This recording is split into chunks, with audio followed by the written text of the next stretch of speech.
Hello friends, welcome to my YouTube channel Sachin Education Hub in English.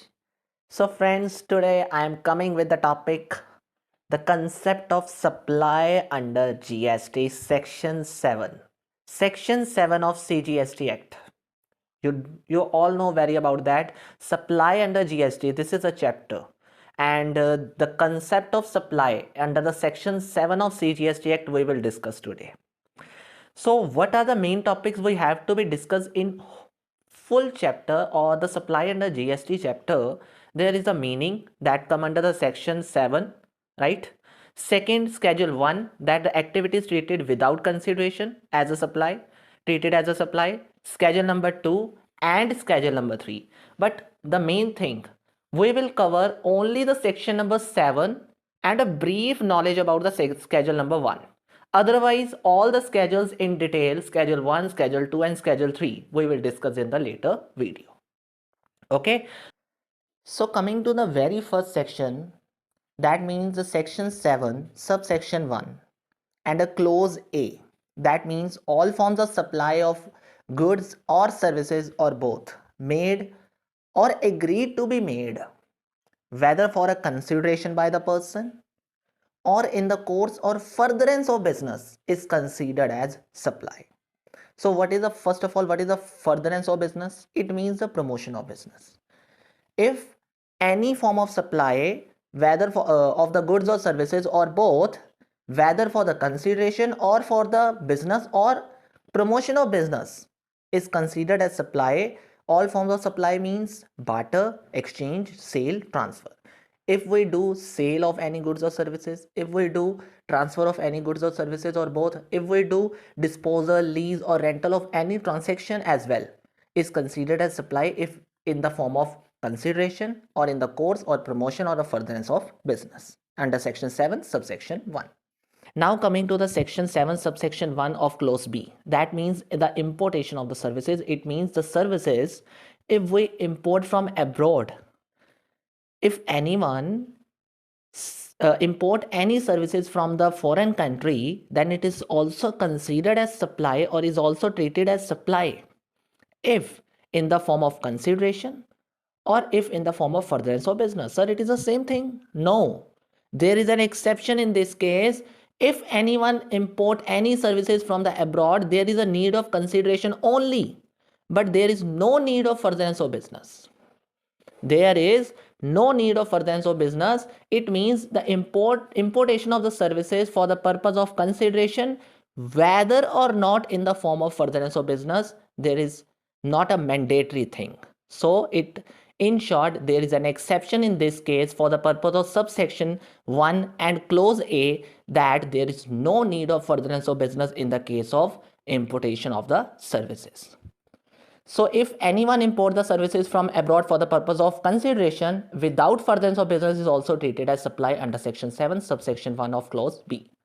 So let us take an example. Sachin, the proprietor, has received the architect services for his house from the architect that is located in the foreign country in the London at an agreed consideration of $10,000.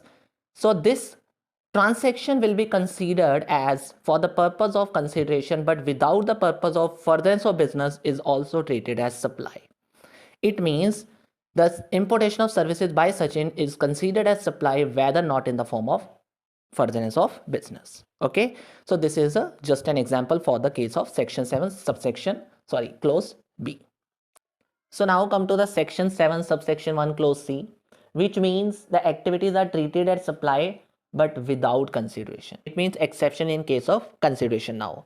So they mainly 4 activities are here. First one is permanent transfer of business asset. So anyone permanently transfer their business asset to any other person without consideration, that transaction is treated as supply. It means there is an exception in case of consideration, but if only the business asset is availing the ITC. It means if the ITC is availed on business asset, there only without consideration is treated as supply. Otherwise, there is a need of consideration in this case. Okay. Second one is if the supply in between related person or distinct person. So if supply between related person or distinct person, then this supply without consideration in between these persons are also treated as supply in this case. Okay.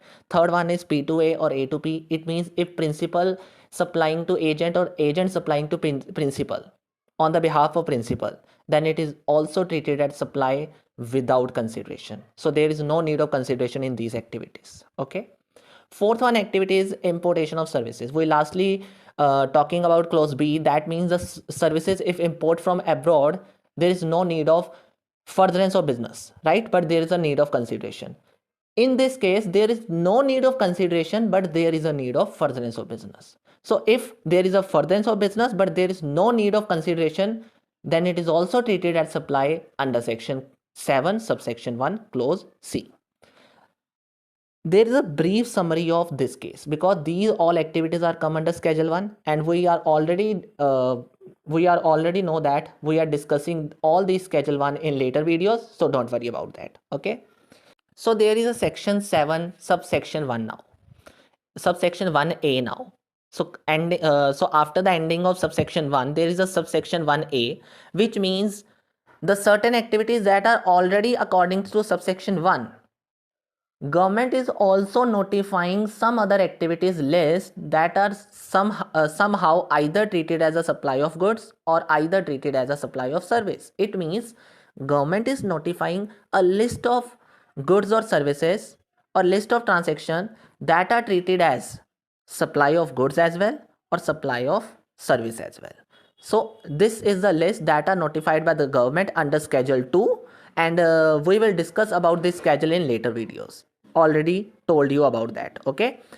Now the section 7 subsection 2, starting with a notwithstanding. It means whatever we are discussing in the earlier sections, these activities are neither treated as a supply of goods nor treated as a supply of service. It means the activities that are come under the schedule 3, the activities that are come under the schedule 3 and the activities that are taken by undertaken by government, these two activities are not the part of supply.